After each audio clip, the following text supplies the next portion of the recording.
रेहू केतु का असली रहस्य। क्या आपने कभी सोचा है कि हर बार जब सूर्य ग्रहण या चंद्र ग्रहण होता है तो कुछ लोग इतना डर क्यों जाते हैं? कहीं मंदिरों की घंटियां रुक जाती हैं तो कई लोग पानी तक नहीं पीते। कई जगह एक अजीब सा सन्नाटा छा जाता है और इस सब के पीछे छुपे हैं दो रहस्यमयी ग्रह, राहु और केतु। ना इनका शरीर है ना रूप, लेकिन इनका प्रभाव इतना गहरा है कि राजा हो या फकीर, कोई भी इससे अछूता नहीं रहता। आज हम जानेंगे राहु और केतु का असली रहस्य। कौन थे ये? इनका जन्म कैसे हुआ? क्या ये सच में छाया ग्रह हैं? और इनका संबंध हमारे कर्मों, इच्छाओं और मुक्ति से कैसे जुड़ा है? चलिए शुरू करते हैं एक ऐसी कहानी जो अमृत, माया और मोक्ष तीनों से जुड़ी हुई है। समुद्र मंथन की कहानी। ये कहानी शुरू होती है प्राचीन युग में, जब देवता और असुर अमृत की खोज में समुद्र मंथन कर रहे थे। एक ओर देव सेना थी और दूसरी ओर असुर सेना। समुद्र को मथने के लिए मंदराचल पर्वत को बीच में रखा गया और वासुकी नाग को रस्सी की तरह उसके चारों ओर लपेट दिया गया। जब मंथन शुरू हुआ तो सबसे पहले निकला भयंकर विष, इतना जहरीला कि सारा ब्रह्मांड कांप उठा। तब भगवान शिव ने उस विष को पी लिया और उनका कंठ नीला हो गया। इसी से उन्हें नाम मिला नीलकंठ। कुछ समय बाद समुद्र से निकला अमृत। असुरों की लालच भरी नजरें उस पर टिक गईं। भगवान विष्णु समझ गए कि अगर अमृत असुरों को मिल गया तो अधर्म की जीत तय है। तभी विष्णु ने मोहिनी का रूप धारण किया। स्वर भानु से राहु केतु तक देव और असुर दोनों ही मोहिनी पर मोहित हो गए। मोहिनी ने कहा, मैं अमृत बांटूंगी, लेकिन जिस क्रम में मैं कहूंगी उसी क्रम में अमृत मिलेगा। सबने सहमति दे दी, लेकिन एक असुर था, स्वर भानु। वो बहुत चालाक था।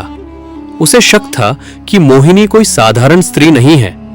स्वर भानु ने देवताओं का रूप धारण किया और सूर्य और चंद्रमा के बीच जाकर बैठ गया।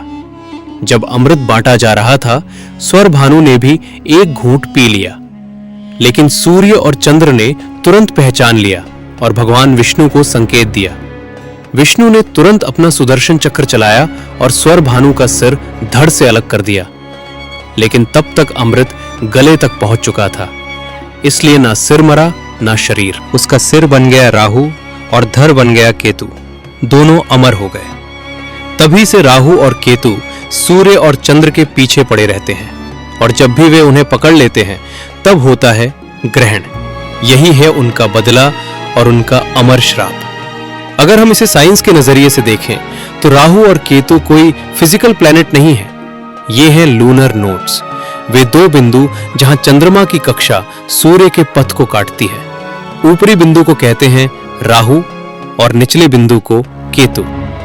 जब सूर्य, चंद्र और पृथ्वी इन बिंदुओं के पास आते हैं तो ग्रहण होता है। सोचिए, हजारों साल पहले भी वैदिक खगोल शास्त्र इन मूवमेंट्स को इतनी सटीकता से समझ चुका था।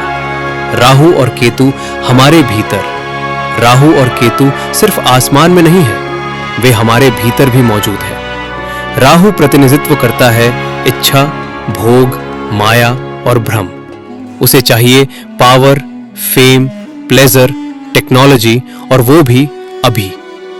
लेकिन जब राहु ज्यादा स्ट्रांग हो जाता है तो इंसान बेचैन हो जाता है। सब कुछ मिलने के बाद भी संतोष नहीं मिलता। दूसरी ओर है केतु। सब कुछ मिलने के बाद भी संतोष नहीं मिलता। दूसरी ओर है केतु। केतु डिटैचमेंट का प्रतीक है। वो कहता है, सब कुछ भ्रम है, जो तू ढूंढ रहा है वो तेरे भीतर ही है। केतु सब कुछ छुड़वा देता है ताकि तुम अपने असली स्वरूप को पहचान सको। यानी राहु मीन्स भोग, केतु मीन्स मोक्ष, और जीवन इन दोनों के बीच की यात्रा है।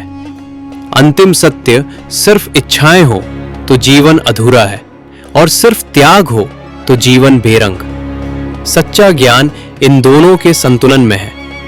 तो अगली बार जब ग्रहण लगे, सिर्फ आसमान की ओर मत देखना, थोड़ा अपने भीतर भी झांकना। शायद उस पल राहु तुम्हें कुछ सिखा रहा हो या केतु तुमसे कुछ छुड़वा रहा हो। अगर आपको यह कहानी पसंद आई हो, अगर इस वीडियो ने आपको सोचने पर मजबूर किया हो, तो इस वीडियो को लाइक जरूर कीजिए, कमेंट करके बताइए आपकी जिंदगी में इस समय ज्यादा असर किसका है, राहु का या केतु का। और ऐसे ही रहस्यमयी, ज्ञान से भरे और माइंड ओपनिंग वीडियोस देखने के लिए हमारे YouTube चैनल को सब्सक्राइब कीजिए और बेल आइकन दबाना मत भूलिए, ताकि कोई भी नया वीडियो आपसे छूट ना जाए।